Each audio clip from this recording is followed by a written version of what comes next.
അങ്ങനെ അഭിസംബോധന ചെയ്ത് സംസാരിക്കുന്നതിനു വേണ്ടി മലയാളികളുടെ സ്വന്തം ലാലേട്ടൻ പത്മഭൂഷൺ ശ്രീ മോഹൻലാൽ അവർകളെ സ്നേഹാദരങ്ങളോടെ ക്ഷണിക്കുന്നു.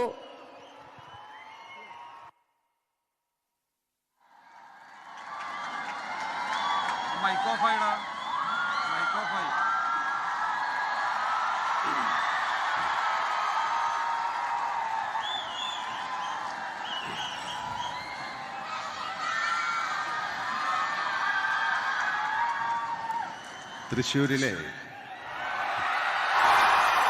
ഏറ്റവും പുണ്യവും പരിപാവനമായ ഒരു സ്ഥലത്ത് നിന്നാണ് ഏഷ്യയിലെ ഏറ്റവും വലിയ കലോത്സവമായ ഈ യുവജനോത്സവത്തിൻ്റെ കുട്ടികളോടും മറ്റുള്ളവരോടും ഞാൻ സംസാരിക്കുക എന്ന് പറയുന്നത് എൻ്റെ ഏറ്റവും വലിയൊരു ഭാഗ്യമായിട്ട് കരുതുന്നു, ഒരു പുണ്യമായിട്ട് കരുതുന്നു. അതിന് ഇടവരുത്തി തന്ന വടക്കും നാഥനെ ഓർത്തുകൊണ്ട് അദ്ദേഹത്തെ സ്മരിച്ചുകൊണ്ട് ഞാൻ നിങ്ങളോട് സംസാരിക്കാം. നമഃശിവായ. ലോകത്തെവിടെയായാലും ഏത് സമയത്തും 24 വാർത്തകളും ഓഗ്മെന്റഡ് റിയാലിറ്റി പാക്കേജുകളും എക്സ്പ്ലെയിനറുകളും വിശദമായി കാണാൻ ഞങ്ങളുടെ യൂട്യൂബ് ചാനൽ നിങ്ങൾക്ക് സബ്സ്ക്രൈബ് ചെയ്യാം.